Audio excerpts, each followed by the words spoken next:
एक गांव में रमेश नाम का एक आदमी रहता था।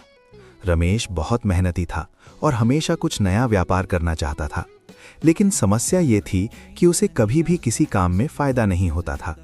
रमेश दुखी होकर भगवान से प्रार्थना करता था, भगवान, मैं इतनी मेहनत करता हूँ फिर भी मेरी कमाई क्यों नहीं होती।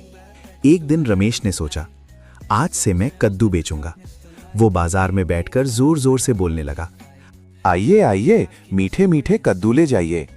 लोग रमेश से कद्दू खरीदने आने लगे, लेकिन सामने की दुकान पर बैठा मोहन ये सब देख रहा था। अगले ही दिन मोहन भी कद्दू बेचने बैठ गया और सस्ते दाम पर बेचने लगा। धीरे धीरे सारे ग्राहक मोहन के पास चले गए। रमेश फिर नुकसान में चला गया। रमेश ने सोचा, कोई बात नहीं, अब मैं मछली का धंधा शुरू करूंगा, इस बार जरूर फायदा होगा। अगले दिन वो हिलसा मछली लेकर बाजार पहुंचा। लोग खरीदने आए, लेकिन मोहन फिर वही करने लगा।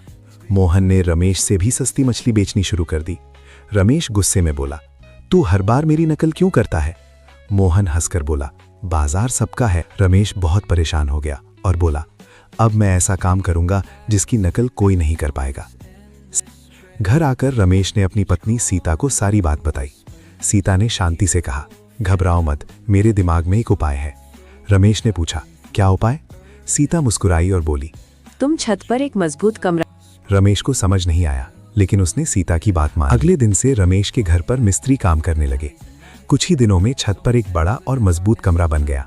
एक रात रमेश चुपचाप कई बकरियां खरीद कर लाया और उन्हें छत पर रखने लगा।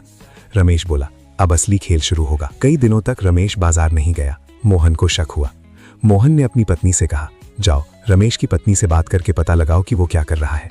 मोहन की पत्नी सीता से मिलने गई।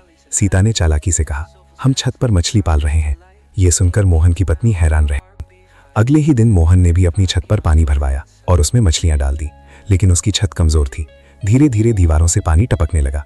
एक दिन अचानक छत टूट गई और पूरा घर खराब हो गया। मोहन इधर रमेश की बकरियां बड़ी हो चुकी थी। रमेश उन्हें बाजार ले गया और एक एक करके बेच दिया। उसे 90,000 रुपए मिले।